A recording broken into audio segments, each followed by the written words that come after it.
Hoje, no calendário litúrgico da igreja, a gente encerra as celebrações dos santos juninos, que a gente celebra nas festas juninas, né?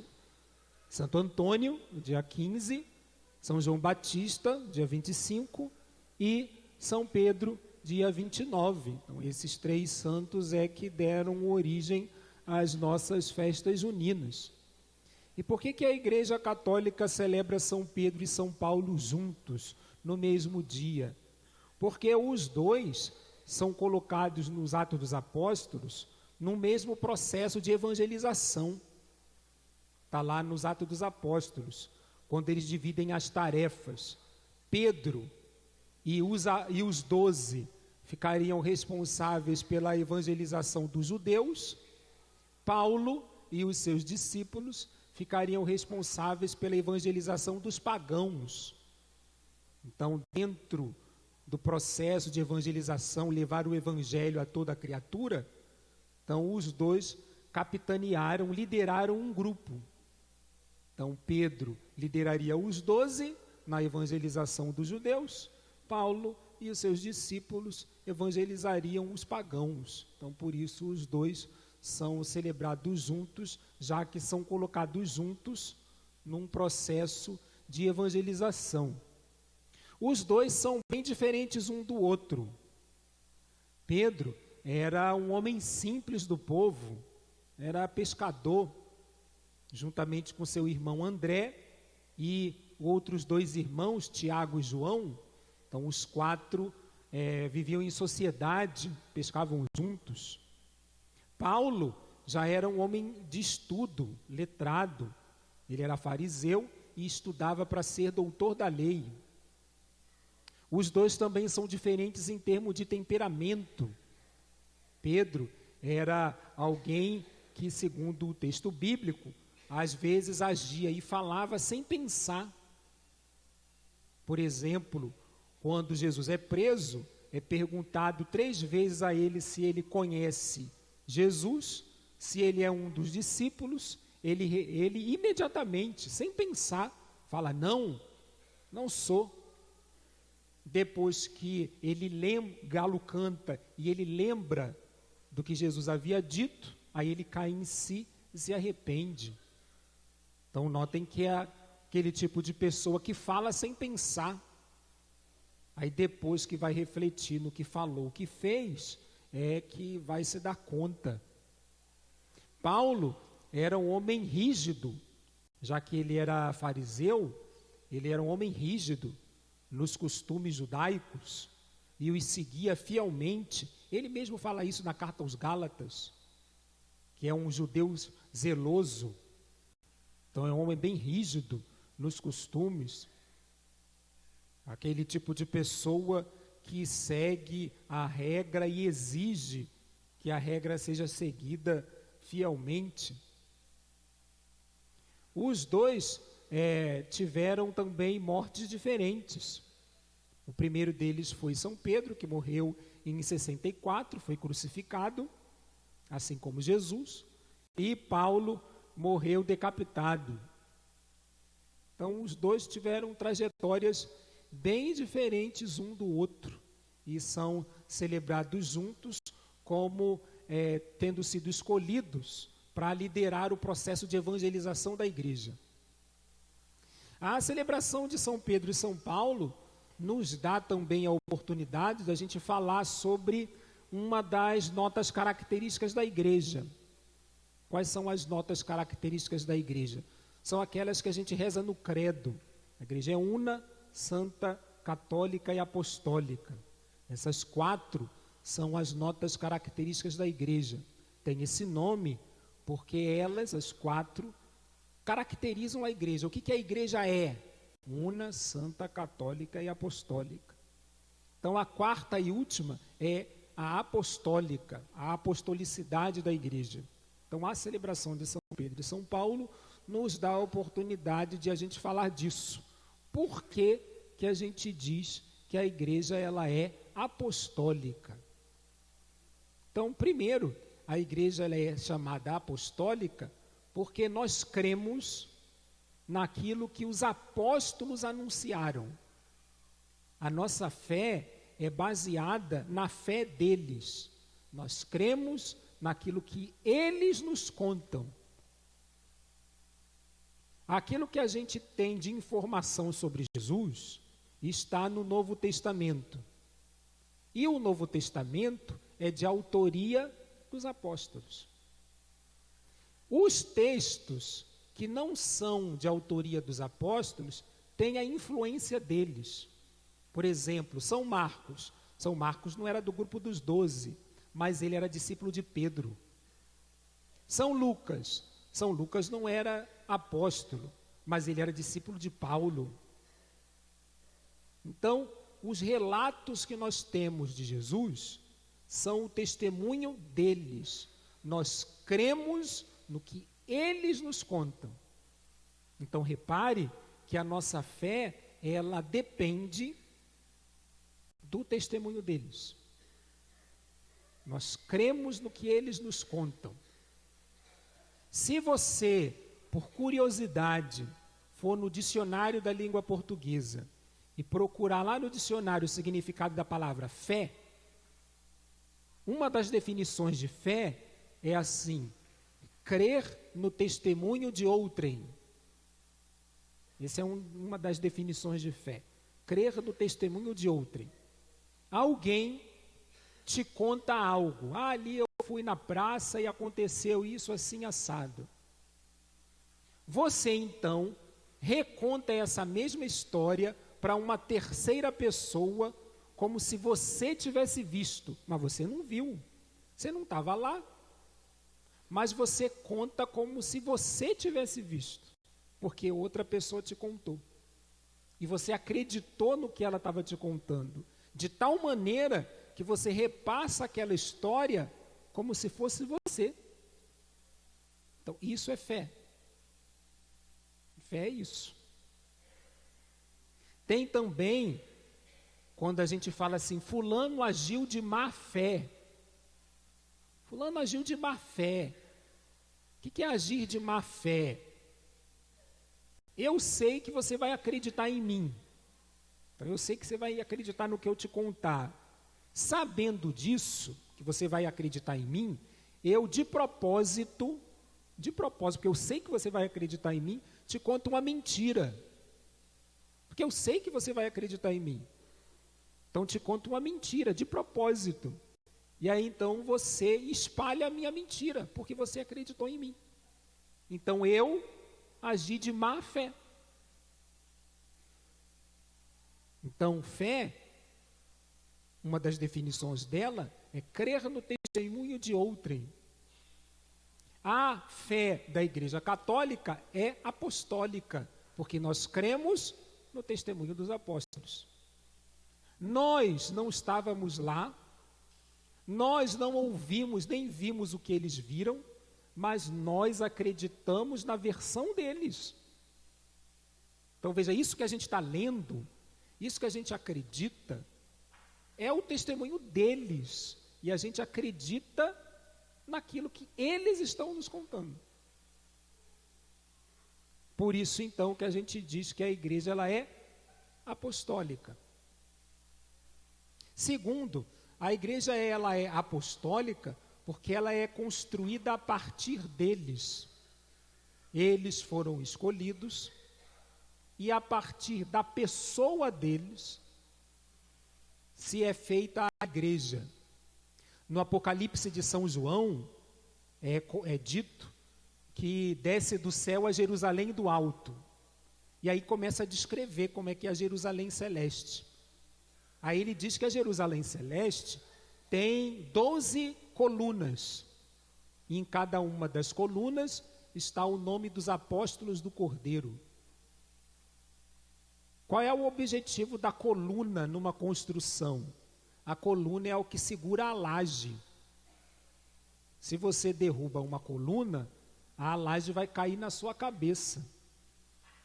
Por isso que quando você for quebrar parede, você tem que ter cuidado para ver se naquela parede não tem uma coluna. Então os apóstolos são comparados a colunas. Porque a fé cristã católica tem o testemunho deles e a pessoa deles como coluna. E aí então vem o texto bíblico da missa de hoje. Jesus pergunta aos discípulos: e para vocês, quem eu sou? E aí Pedro responde: o Cristo, o Filho de Deus. Reparem que Pedro foi a primeira pessoa a publicamente confessar que Jesus é o Filho de Deus. Foi o primeiro.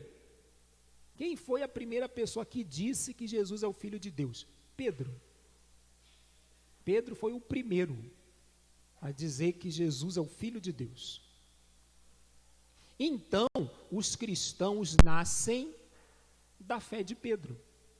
Quem são os cristãos? São aqueles que acreditam que Jesus é o Filho de Deus. E tem como a primeira pessoa que disse isso, Pedro. Então veja, a igreja que nasce da fé deles. Então nós cremos naquilo que Pedro foi o primeiro a acreditar. Por isso Jesus diz a Pedro: tu és Pedro, e sobre essa pedra edificarei a minha igreja. Tem duas maneiras de interpretar esse texto. Tu és Pedro, e sobre esta pedra construirei a minha igreja. Que pedra? A da fé de Pedro.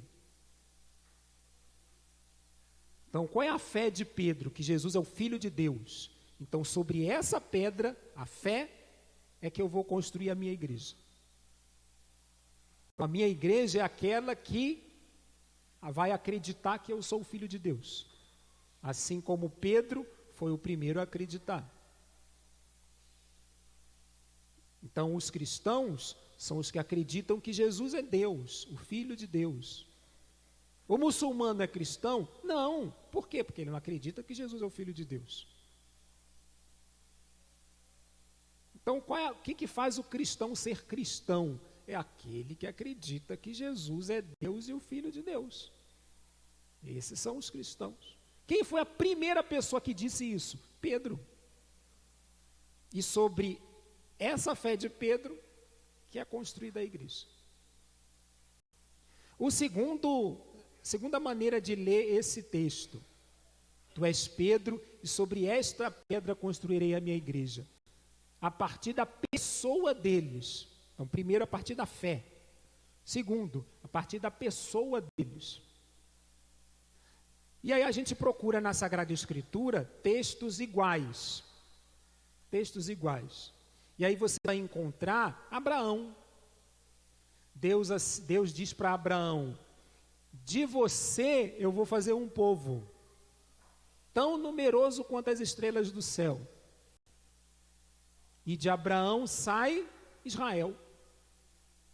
Então Deus constrói Israel a partir de Abraão. Da mesma maneira, a partir de Pedro e dos 12, Jesus constrói a sua igreja. Então, a partir da pessoa deles. Então, deles nasce a igreja. Então, não apenas da fé deles, mas também da pessoa deles. E dessa maneira, eles então são colocados como colunas, porque a partir deles a igreja é construída. Então nós acreditamos nisso. Os apóstolos são base da fé e base da construção. Nós acreditamos na fé deles e nós acreditamos que a partir deles é construída a igreja. E aí repara como é curiosa essa escolha. Se você reparar em Pedro, foi Pedro que negou Jesus 3 vezes. Na última ceia, Jesus fala que vai ser traído. E Pedro fala, todo serelepe pimpão: Senhor, eu vou morrer com você. E Jesus diz para ele: não, você vai me negar 3 vezes antes do galo cantar. Jesus é preso. Alguém fala assim para ele: você é um dos discípulos dele. Ele fala: não, não sou. Aí uma outra pessoa diz assim: eu te vi com ele. Ele fala, não, você está me confundindo com outra pessoa. Aí um terceiro diz, você é galileu, então você deve ser discípulo dele. Ele fala, não sou. E aí o galo canta e ele chora. Foi esse mesmo Pedro que negou Jesus e disse que ia morrer com ele, que foi escolhido para ser a base da construção.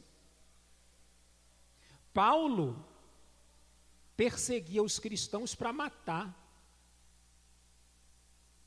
Você não, quando vai confessar, você não fala, não, padre, eu nunca matei nem roubei ninguém. Pois é, Paulo matou. Paulo matou.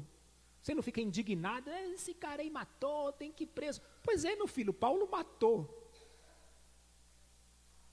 Paulo matou.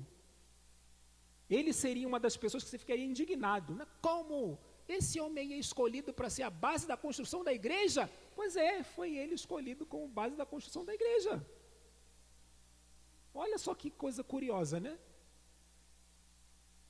O tipo de pessoa que você fica irritado foi escolhido como base de construção da igreja. Olha que coisa interessante. E foi dado a eles poder e autoridade. Eu te darei as chaves. O que você ligar vai ser ligado. O que você desligar vai ser desligado. Deus constrói a igreja tendo como base pessoas que nós não escolheríamos. Olha que coisa curiosa, mas eles foram escolhidos. No Evangelho, Jesus diz, né? Muitos são chamados, mas poucos são escolhidos. A escolha de Deus. Nós também fazemos parte do povo escolhido. Por que você acha que você está aqui? Ah, padre, eu estou aqui porque eu quis vir. Não, você está aqui porque você foi escolhido para estar aqui. Você está aqui hoje porque Deus te escolheu para isso. É só você pensar, muitas outras pessoas também foram chamadas, mas não quiseram vir, porque tinham outro compromisso, porque quiseram ficar em casa para dormir mais, porque não acreditaram, não quiseram.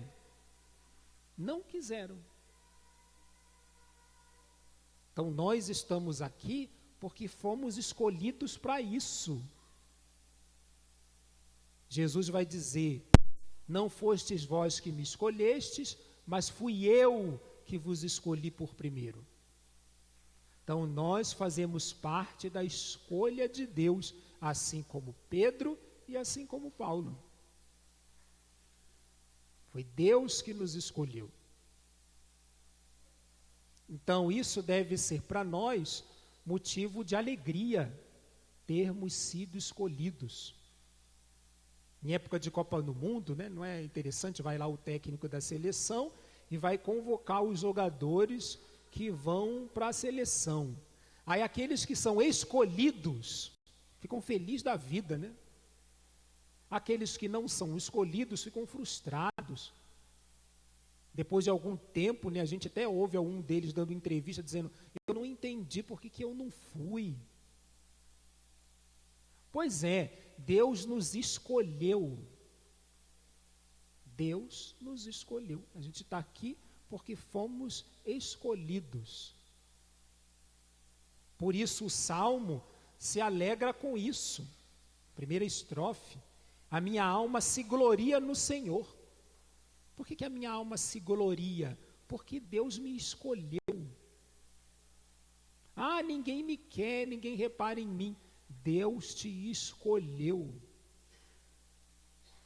Outras pessoas também foram chamadas, mas não quiseram. Você foi escolhido para estar aqui. Assim como Deus escolheu Pedro, assim como Deus escolheu Paulo. Deus igualmente nos escolheu. Então, na celebração de São Pedro e São Paulo, a gente celebra a igreja que é construída a partir daqueles que Deus pessoalmente escolheu.